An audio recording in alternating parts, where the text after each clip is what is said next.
Your Highness, the Crown Prince, Your Excellencies, the heads of state who are here, ladies and gentlemen in the audience, and leaders of delegations. First of all, I want to thank His Excellency, President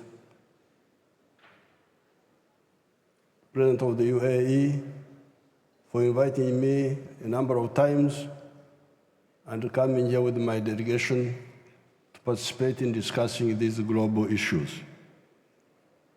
The topic I was given was transforming Uganda in a rising East Africa. Uganda has got a population of 46 million people and is part of the East African community with a combined population of 300 million people, all of whom are part of the CFTA, the Continental Free Trade Area of Africa, with a combined population of 1.4 billion people. Until 1900, Uganda was part of Africa that had limited direct linkages with outsiders. Indeed, the first non-black person to come to Uganda was an Arab man from Zanzibar, known as Ibrahim. At that time, our economy was pre-industrial, pre-capitalist, and pre-socialist, and traditional.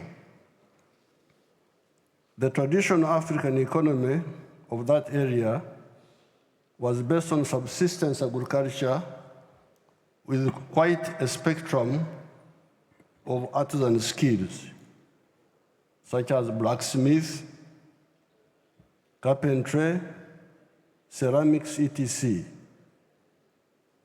In the 70 years the British were in Uganda, typical of the colonies, they created a small enclave economy of the 3 C's and 3 T's. Enclave economy meant a small island of money economy surrounded by a sea of underdevelopment and moneylessness. The 3 C's were coffee, cotton, and copper, and the 3 T's were tea, tobacco, and tourism. By 1962, that is independence time, only 9% of the homesteads were in this small money economy. Owing to the wrong politics of the political actors, Uganda soon entered a period of crisis.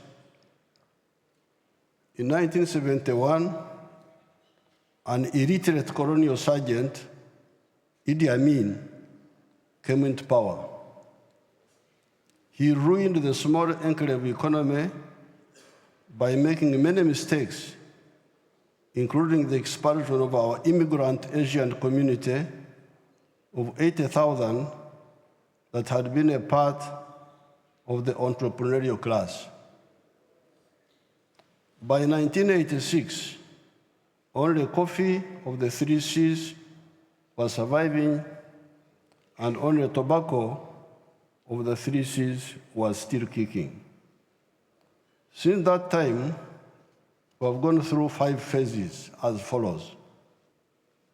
1, bring back part of the small island of the 3 C's and 3 T's.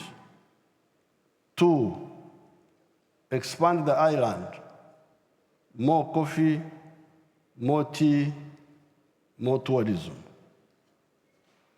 3, diversify the economy by commercializing new products such as fruits, bananas, fish, dairy products, beef, sugar, cassava, leather, wood products, etc. 4, add value to some of the raw materials such as textiles, dairy products, sugar, so that you produce finished products. 5, enter the knowledge economy by producing products of the intellect, such as automobiles, vaccines, etc. However, to go into the 5 phases, apart from peace, you need infrastructure and a skilled and healthy population. We have therefore invested in electricity generation, roads constructions, building schools and health centers. These modest efforts have seen the economy grow from a miserable $4 billion in 1986 to now $55 billion by the foreign exchange rate method, or $168.5 billion by the PPP method. We are not satisfied with this. Much of this $55 billion is raw materials.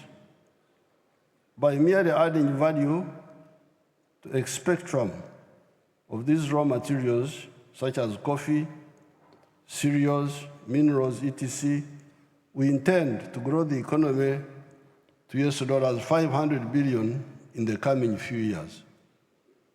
We therefore invite investors from the world to come and help us to do this rapid transformation of our economy and society, as they also benefit because the internal rate of return in Uganda is 14.1%.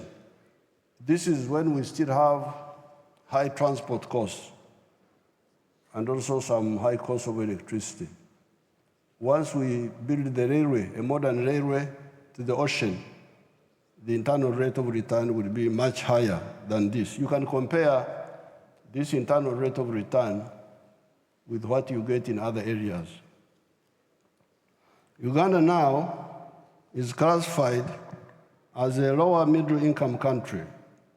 It will, however, rapidly grow into a high middle income country and eventually into a first world country.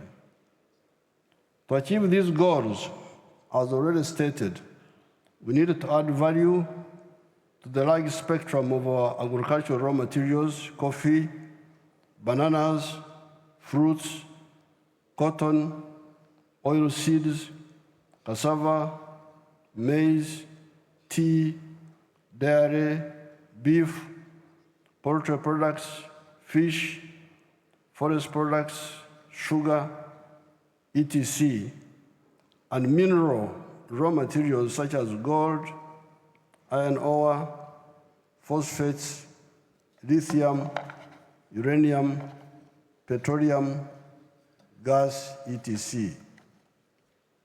The efforts of value addition to raw materials are part of sector 2 of the economy. This is manufacturing. The other sectors are commercial agriculture, that will generate some of the required raw materials, services such as tourism, hospitality, transport, professional services, etc., and ICT. I salute our African brothers and sisters in East Africa and in the whole continent. With clear vision, we agreed that when you produce a good or a service, you need to sell that good.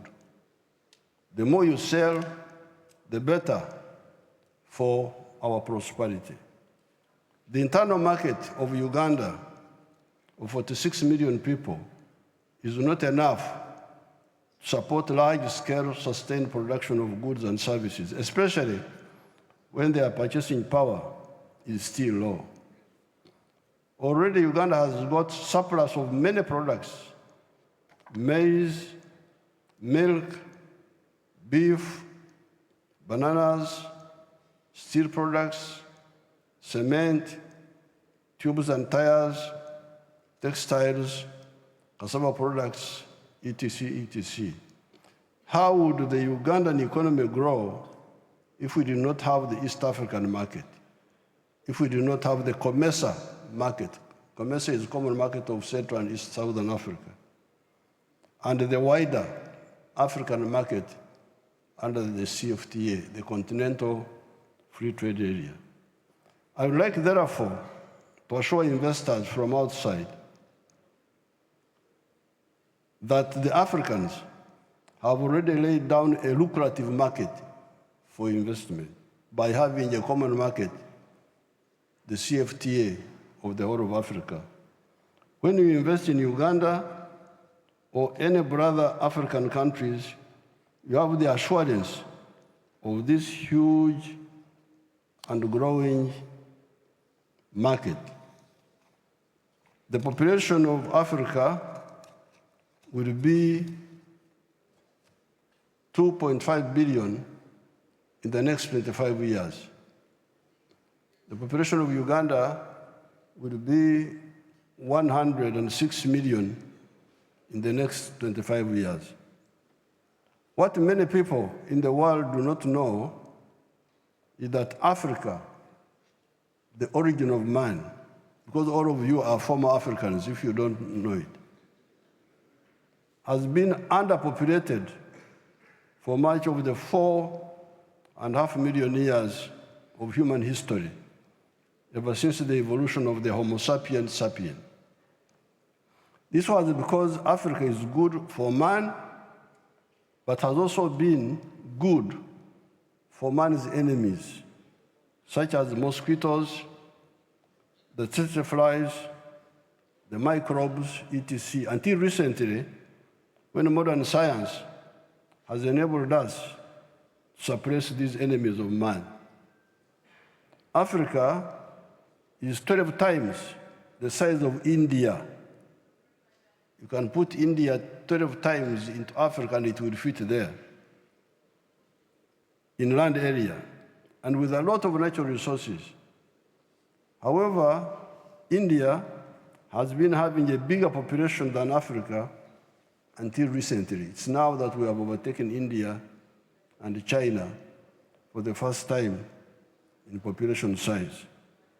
The growth of Africa is now unstoppable. Future leadership in prosperity belongs to Africa without a doubt, as long as we are acting right.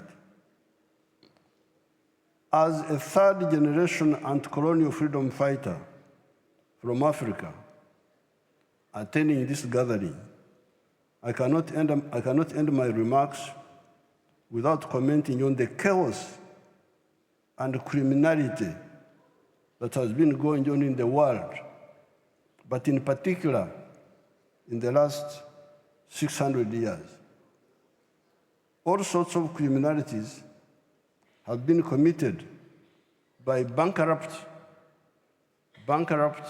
greedy, evil, but also ignorant actors. These actors make philosophical mistakes, they make ideological mistakes, they make strategic mistakes. To build global affluence and prosperity, these mistakes are not necessary. That's why I want to congratulate the UAE, especially the founder, Sheikh Zayed, for his vision of win-win, win-win vision. We are tired of the parasitism of some of the actors. And that's why we say they are ignorant. Because if you are not fair, people will resist you. And that's what Africa did. And I am here as a third generation leader, fighter of Africa. The first generation was in 1912, when the ANC of South Africa was founded, to fight colonialism. People had colonized us. Imagine colonizing Africa. What are you thinking properly or what? You leave your home, you come to my home. That was the first generation, 1912. The African National Congress was founded in South Africa. The second generation are in the 1940s. People like Nkrumah, Mwalimu Nyerere, Jomo Kenyatta, many other leaders. And we are the third generation, we who came in the 1960s. So therefore, we are saying that these endless philosophical, ideological, strategic mistakes are not necessary. The world can be very prosperous when we work together in a win-win way. That's why I salute Sheikh Zayed for from what I have heard. We did not know much about the UAE. In the 1960s, we were working more with North Africa, with Egypt, Nasser, with Algeria. Gaddafi had come, Libya. Then I went to fight Idi Amin from 1971. When I came back, I heard of a place called Dubai. I have never heard of Dubai. People are coming to Dubai, to buy things from Uganda. They were no longer going to UK. I did not come here until 2014 when some of my people linked me with you. So I'm very happy to know the good work of Sheikh Zayed, the one of win-win approach. I congratulate you on that. The mistake makers compare the victims to resist, and hence the victims, the conflicts. There should be a forum to discuss this squandering of human potential by parasites. We believe in win-win solutions to human problems. I thank everybody.